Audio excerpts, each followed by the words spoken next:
Alright, I'm getting ready to cut out the pattern out of the fabric, but there are a couple notches I want to point out.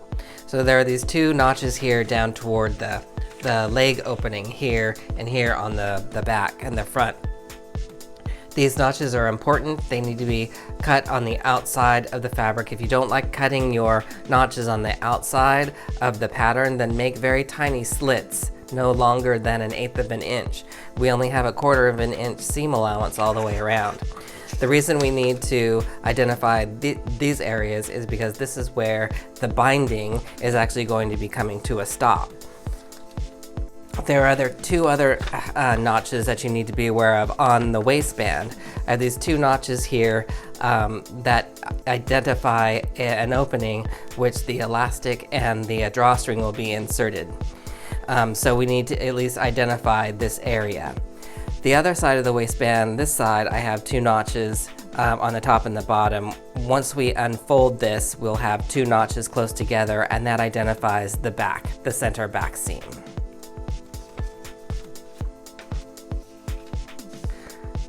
So now we can lay out our fabric. For the fabric in this tutorial, I'm actually going to use this pink for the self pieces for the front and the back, and I'm going to use white for the binding and the waistband. And then of course I have lining fabric which needs to be also cut out from the front and the back piece. I don't identify any pieces as contrast in the pattern, but of course you can use any color combination you choose. So I'm getting ready to lay out the fabric for this pattern. Now these pattern, the front and the back, doesn't require to be placed on any of the fold, but I am going to double it over as I need 2 of each. So I'm going to fold the fabric over, but I'm only going to fold the fabric over the width that I need for these 2 pieces, and that will help conserve the fabric. And maybe I can get something else out of the remaining fabric.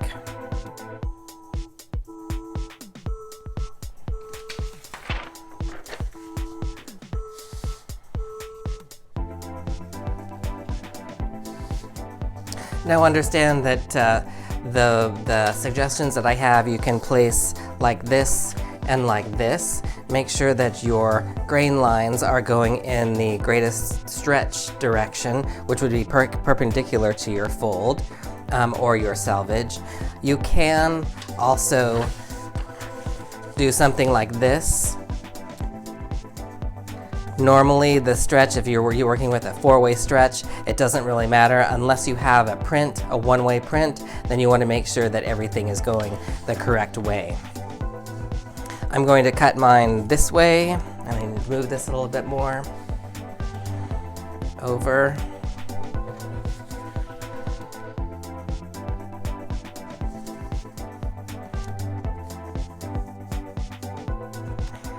Now we'll also cut these 2 out of the lining fabric, and then I'm going to actually cut out the waist and the binding areas out of the white, but this is the part where I'm going to speed up the video.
Okay, so we are ready to get sewing. The first steps we need to do is to join the center backs at the center back, the center fronts at the center front.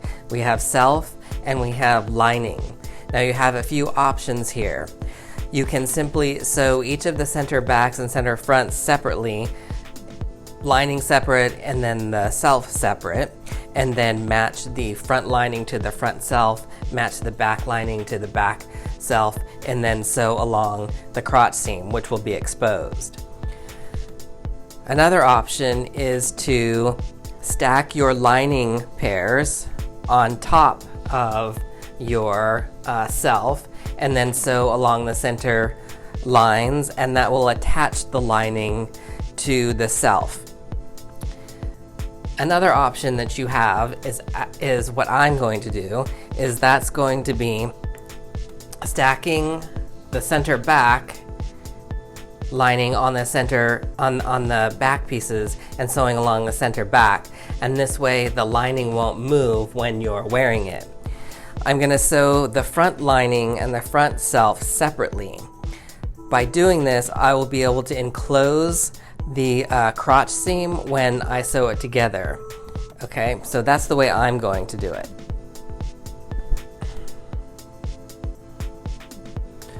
Okay, so I'm going to stack my back lining on top of my back self fabric, and each of these, my lining is matched face sides together and my self fabric is matched face side together, and I'm going to pin along the center back line, and that's where I'll be sewing as well.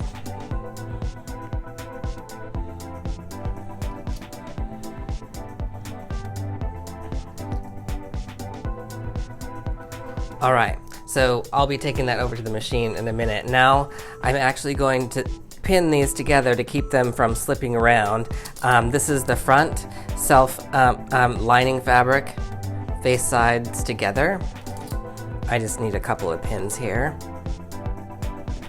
And then my self fabric for my front. Also, I'm going to pin along the center front seam just to keep everything together.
Alright, so now that our center seams are sewn, let's join the crotch seams. So what I'm going to do, just so you can see, open up this lining, turn it toward the back. So here's the lining side, but I'm going to turn this over so I can see the face side. And let's keep our crotch seam here flat. And I've got my front. Open it up. This is the face side. I'm going to match the face side of the front crotch to the face side of the back crotch. And I'm just going to pin it in place real quick just to hold it there.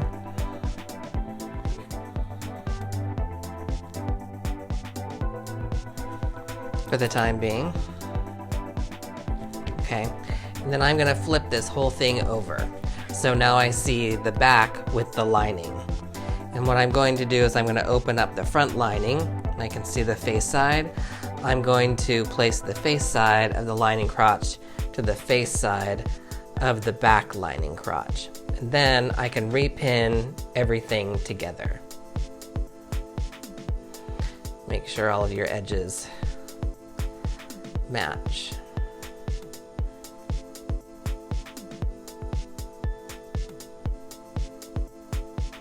And of course, they can be readjusted while you're at the machine. This side.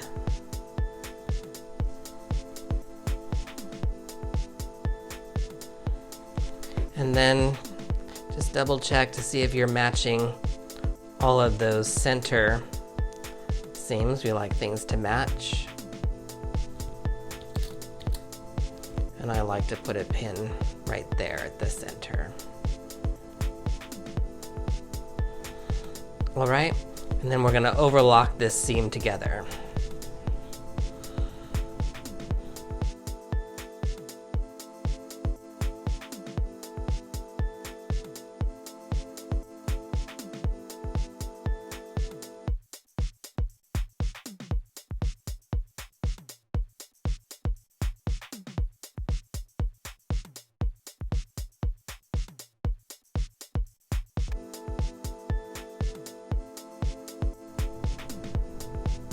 Okay, so now we've sewn the crotch seam. This is what it looked like when I left the table. So now I can actually pull this front out, right? This is the front self. And now if I take the front lining and fold it over to the front, now you can see the crotch seam is completely enclosed. And that looks really nice. Now, what I want to do now before we get too far is I want to pin all of the lining all the way around, and what I'm going to do is I'm actually going to baste stitch a long stitch all the way around the outer edge of the suit. Okay, and that will keep everything together, because the next thing we're about to do, we're going to actually sew the side seam, and then we're going to put the binding on, and we'll need to make sure that all the lining stays in its place. So I will just end up putting a few pins around so that it stays in place while I do my basting stitch.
Okay, so now that we have our basting stitch to hold the lining in place, we're actually going to sew our side seams.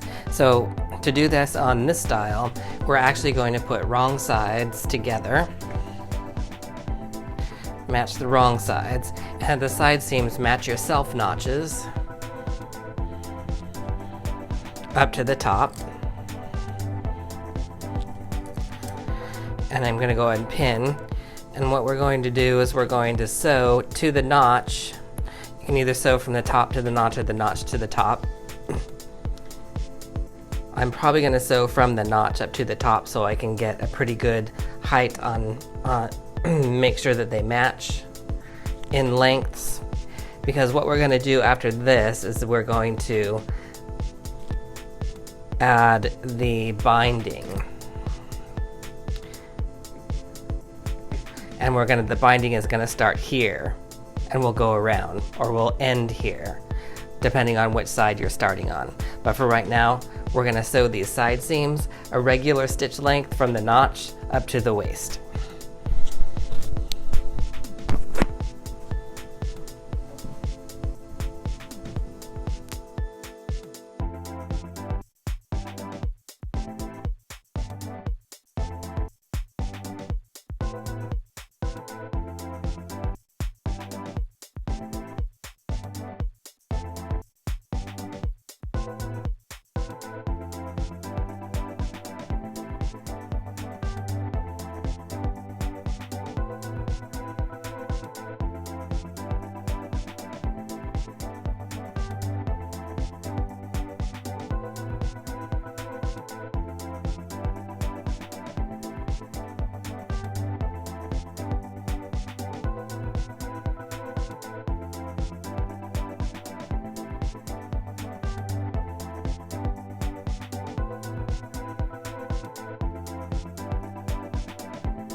Alright, so now our trunk is actually ready for the binding application, which we're going to put around the leg opening and on the side. So we need to prepare our binding. So take your strips of binding and fold them wrong sides together so that the face side is on the outside. Fold it lengthwise, and then we're just going to overlock these together. That will keep everything together so that when we apply it, we won't have any problem with irregularity in the width or the size.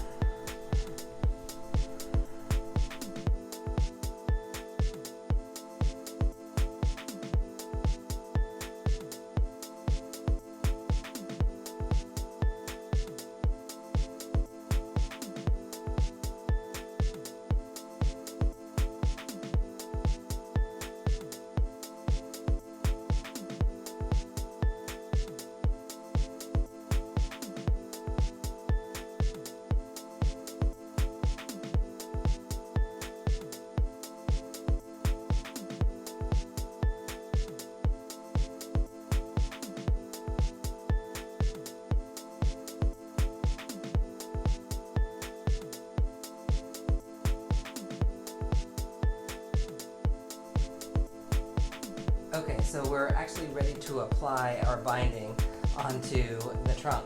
And what we're first going to do is on this seam, here on the side seam, on the back part of it, on the back side seam, we're going to clip across the back seam allowance to that stitching that we did here. We're not going to clip through it, we're just going to clip to it. And you could probably clip off your notches if you like as well, because those are going to be eaten up later. So that's what I'm going to do. I'll clip off my notches. And then just here on the back seam allowance, I'm going to clip to the stitching. So it's free. We need that because that's where we're actually going to start our binding. And we're not going to want to get any of the front. So here, from that edge, we're going to start there. And we're going to sew all the way around. And then when we come back up to the front, after we've sewn it, we're going to actually grab that in the seam allowance, and then we'll continue applying the binding up to the side seam. We're going to have to push this back part out of the way, but we're going to grab that back side seam as we sew that binding all the way up. Okay, so when you sew around here, you do want to stretch your binding just a tad, just a little bit. That will help bring the sides back together, because as your machine is sewing, it's actually stretching both of these as they go. So we want the binding to help bring that back to its original shape. Now when you sew on this side, you're probably going to have to start on the front here. You'll still need to clip the back seam, just the back seam allowance, to the stitching. But on this side, you'll start with everything. You're going to sew the seam like we did before, except this is going to be a little bit backwards. Sew this way, but when you get to the notch where you clip, you're going to need to push this out of the way of the sewing, so you're only sewing that binding around the leg. And then of course you'll finish back here at where you clipped.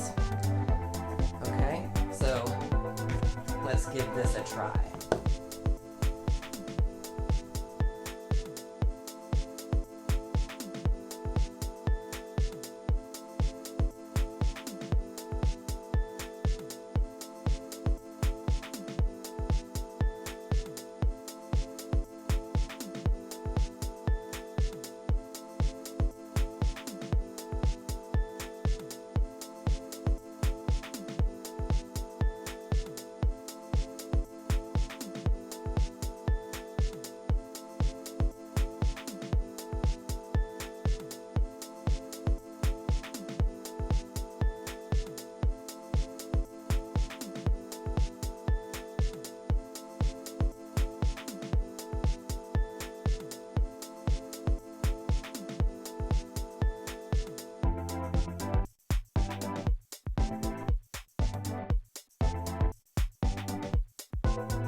Okay, so before I put the binding on the other side, I just wanted to come back here and kind of reiterate with what I said. First, I'm actually going to cut off the extra. Looks like I was a little generous in the pattern.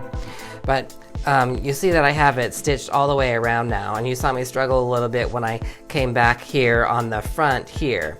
We don't want to sew this into that seam. Because we haven't done our top stitching yet to make it look like a real binding, and that's what we're going to do after we get the other one on.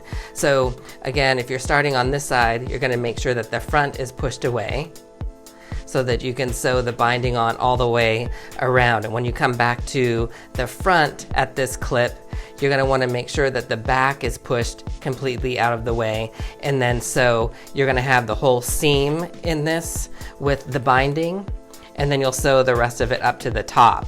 Now you don't have to stretch the binding when you're sewing up on this seam, otherwise it may look a little scrunchy once we turn it over and top stitch it. So we're going to do that, and when we do the top stitching, we're actually going to be able to finish this right underneath the top stitching, and then we'll tack it. So again, on this side, we're starting on the front, and I'll pin this on here so you can see. And I'm going to include the entire seam allowance all the way down to where I clipped. And when I clip in the machine, I'm going to push this all the way out of the way so that I'm not getting it in that seam. And then I'll proceed to stitch this all the way around the leg opening. And then when I come back to the back, of course, we're going to actually end right here. So the front won't get sewn into that at all. All right, so let's sew this other side.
Alright, so now that we have the other leg binding on, I'm going to actually just cut off the extra.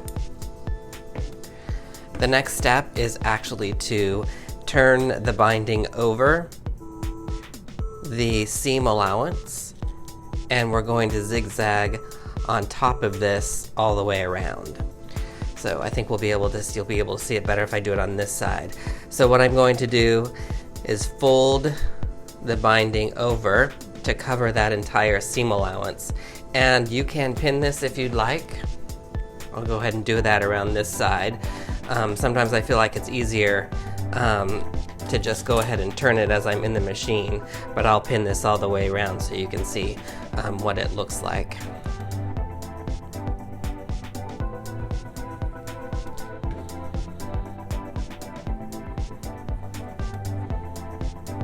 Be sure that you're covering your full seam allowance, and that you're pinning, if you're going to pin it, that the binding is actually being pinned to the seam allowance. This will help keep everything underneath and folded the correct way while you're in the machine.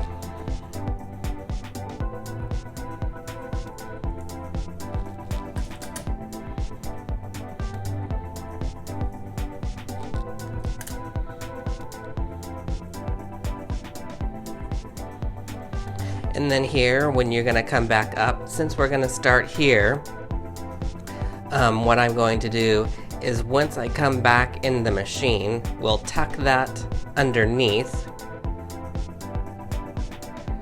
and then we'll zigzag right over that spot. Now I'm probably going to have to reposition my pins for the direction that I'm going to be sewing in. If I can get this pinned. Alright.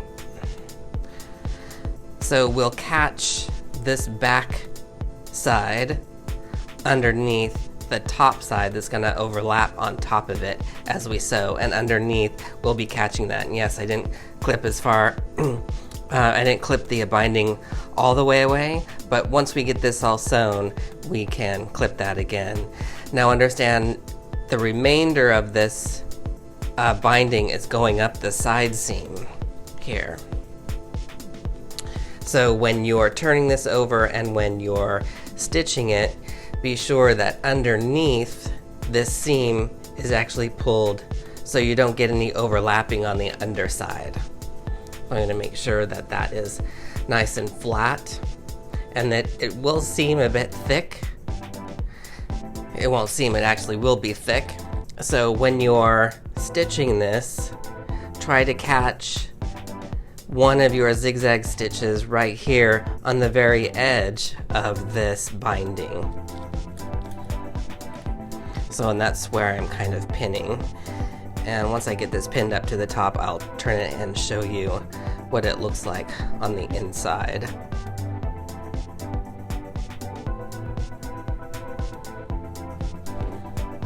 And I'll just put one more pin in here. Okay, so I've got that all pinned, so let me just show you really quickly the inside of where I've pinned. So notice how the seam is nice and flat, turned over this way. All right. And if your stitching shows here, I sewed with white thread, it will, if you're sewing with the same color thread, you can kind of flatten this out as you're sewing. Hopefully you'll catch, your zigzag will catch and kind of push your binding on both sides to just cover that stitching. If you sew with matching thread, then you won't have that issue. So let's have a look at what this looks like when I lay it flat. Okay, so this will be the idea that you're going for if you're going to pin it. But since I'm going to start here, I actually need to unpin this section so that I can start here, and I'll have to reposition my pins to start there, like that. Okay? And I'm going to set my zigzag at 4mm wide and 4mm long.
Alright, so now that we have the binding top stitched all the way around, I just want to mention one other thing we're going to do, and I mentioned here at the intersection of the bindings, we're going to tack it.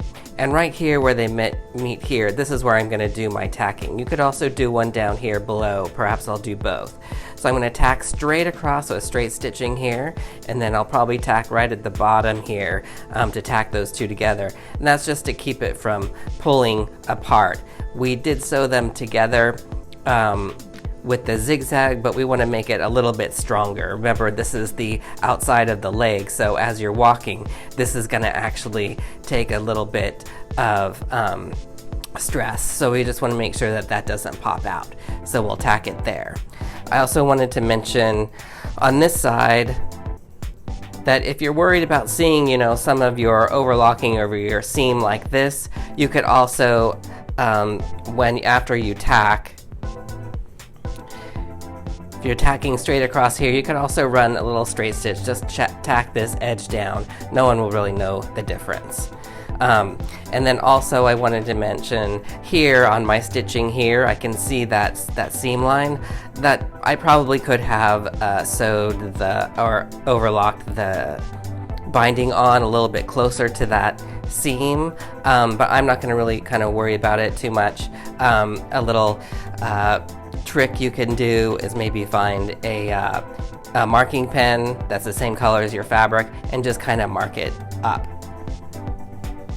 Just a suggestion. So now let's go to the machine and do our straight stitch tacking.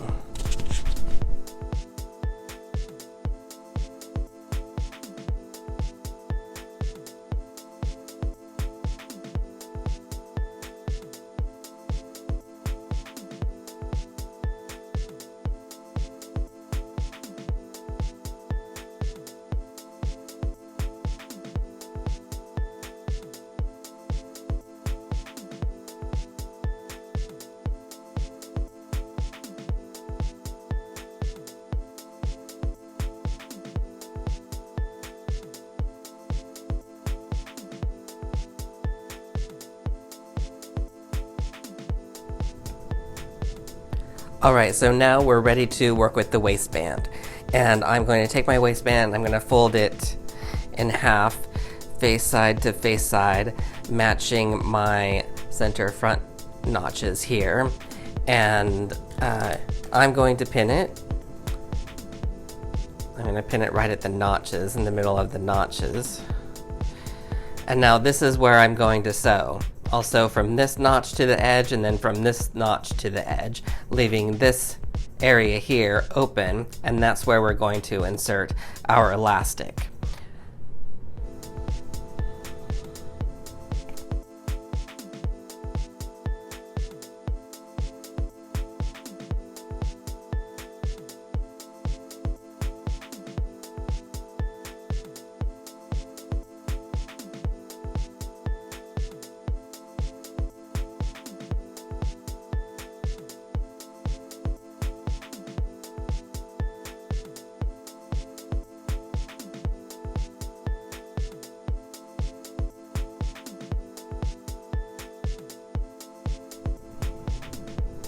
Alright, so now what I'm going to do with that seam, I'm actually going to kind of finger press this open, keep it flat open, and then I'm going to fold this in half to match that seam up to the other edge. And I'm going to pin that together.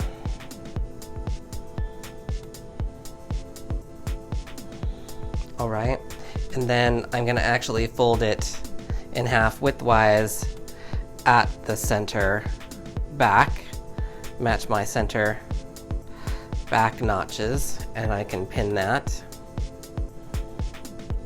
And then basically continue folding it in half all the way around. So you get kind of like this ring. And then what I'm going to do is I'm going to actually divide this into fourths by matching the center front and center back.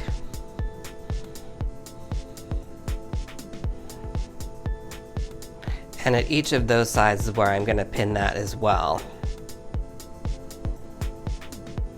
Make sure each edge is matching.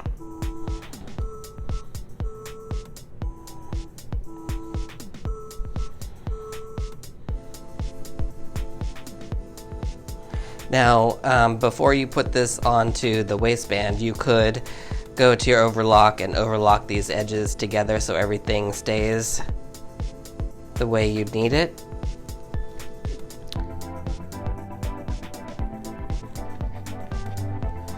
But I'm just going to actually apply it to the garment.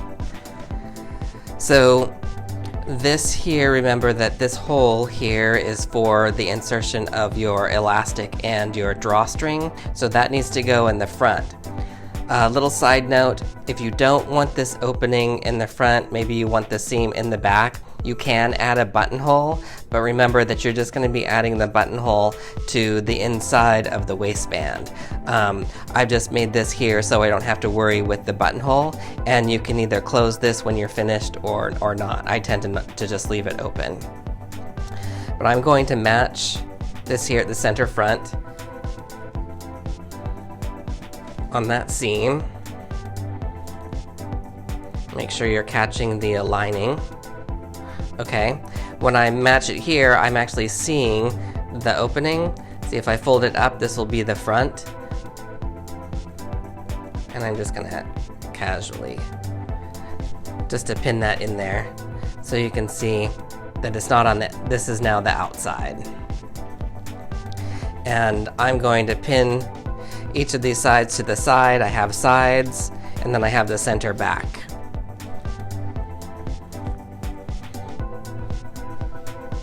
So I pin the side to the side.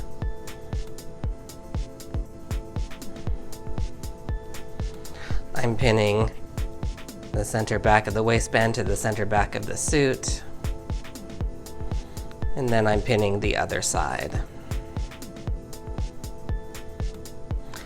Now this waistband, I've designed it so the waistband should fit the suit pretty well, almost exactly. So the suit up here should be the same measurement as the waistband.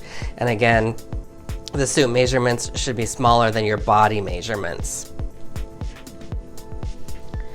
So now we're ready to actually attach this with the overlock. So when I start in my overlock, I'm not going to start right at the center back. I'm probably going to start a little ways away and gradually come into the center back. Always making sure that all layers, I'm catching all layers in that seam.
Okay, so now we're ready to work with the elastic. There are suggestions on the pattern for the length of elastic that you need. Just be aware that your elastic cannot be longer than the width of the waistband you're sewing on your suit.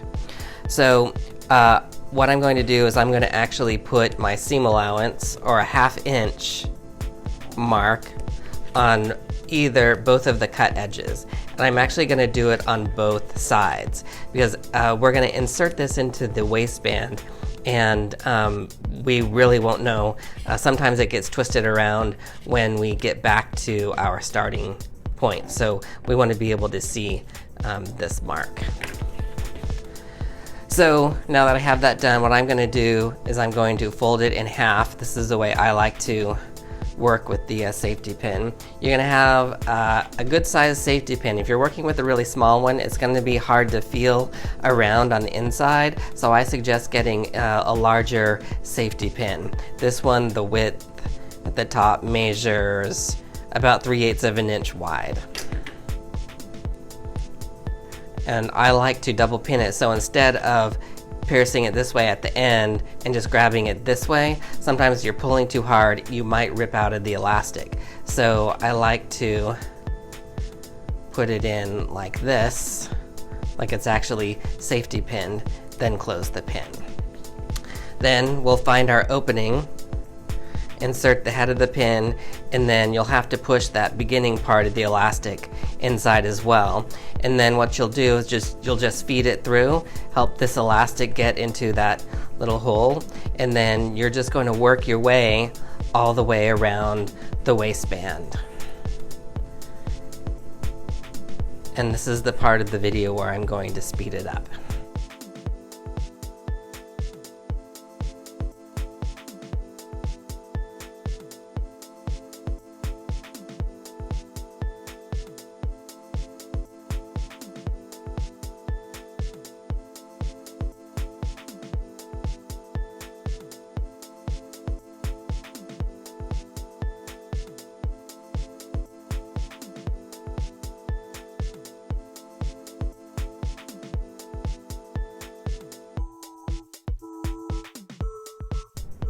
Okay, so now I've got this elastic all the way around. I'm going to kind of continue pulling it, kind of move the fabric back around so I get a little bit more out here so I can feel it. One of the things after this, you've got that out, you want to feel around the waistband to make sure that there are no twists in it, because we're going to actually sew these ends together.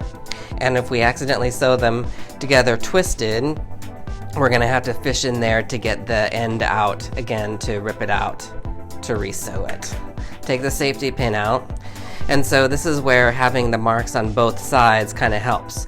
Now notice that this elastic comes out of the hole and it's flat on either side, and if I feel around, everything is going in the same direction. There are no twists. So that means that I can fold these over on top of each other and it will make a good ring. It won't be twisted. Be careful about getting something that happens like this, because that will have a twist in your waistband. So you want everything to be flat so everything can come to the face, but we're gonna do it on top of each other so that it makes a flat ring. If you sew it together like this, and even if you fold these back and stitch them down, you're gonna have kind of a little bit of a bulk there. So that's why I'm folding it over on top of each other. And then that's the line that we will sew on. I'm gonna pin it together so it stays this way. So I'll stitch down this straight, and then I'm gonna make sure that these are kept down. So I'm gonna stitch close to the cut edge on either side as well.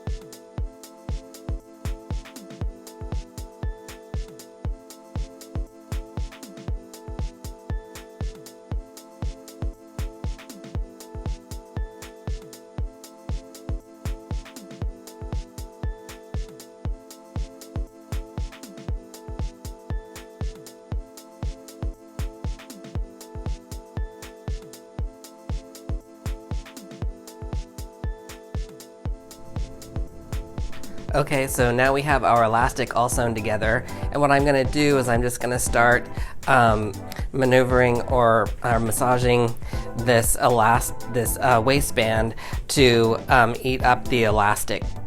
And once you get to your sewn part, you may have to help it inside that hole a little bit. Kind of if you stretch the elastic, it sometimes will just hide itself.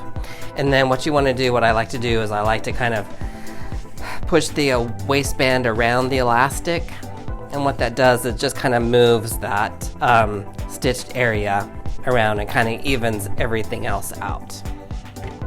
All right, so now we're ready for the drawstring. Okay, so now we're ready to work with the drawstring. And in previous videos, I've used this paracord, which is tightly braided and it's kind of shiny. This is 1/8 inch. You could use this, but because I have a wider waistband, I'm going to go with a wider drawstring. So understand that this paracord doesn't stretch. So if you want something that stretches a little bit, you may want to go with a braided drawstring that actually has some give to it. This also comes in like a 1/4 inch and other widths if that's what you want to use, or if you can't find anything else. Now this braided cord that I have here is made out of, it's a polyester, and so it kind of matches the fabrication of the suit, so it's not going to shrink in the water. You can find the cotton style of this really readily available. If you use the cotton, make sure you pre-shrink it before you put it into the suit, otherwise your drawstring may shrink after it's dry from getting wet. You can also find flat style draw cord that is similar to a shoelace. So if you can't find the flat style and that's what you want, I would find a shoelace, polyester shoelace, that is actually longer than what you need for the waistband. Now this piece I cut 12 inches longer than the waistband, so because this is a medium, I measured out 32 inches and then cut an additional 12 inches. It's up to you how much more you want, or how if you don't want a drawstring, then don't add a drawstring. But normally if you're swimming, you'd want a drawstring, so when you're getting out of the water, things don't slip off accidentally.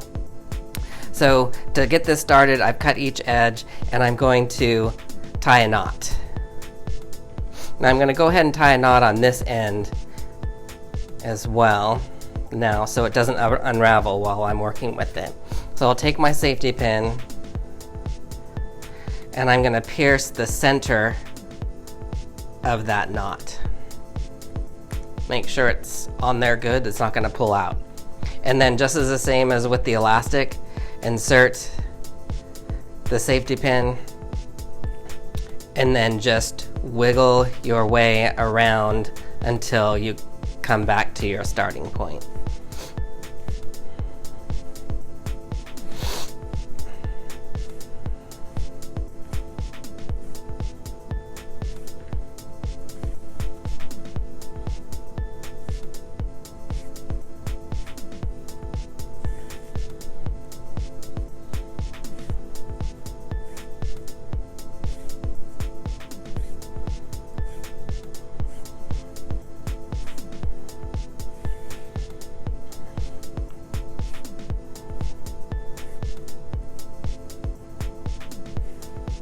Okay, so now I've come back to the beginning, and I'm going to keep a hold of this, hold it firmly, and then I'm just going to push the other fabric around, and then I'm going to keep pulling it around to get more of that drawstring on the inside, and turn the suit inside out to be a little bit easier to see.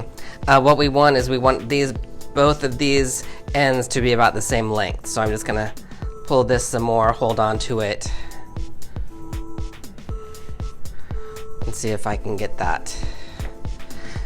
That actually looks pretty good and everything's flat, so I'll take out the safety pin and I can tie this in a knot.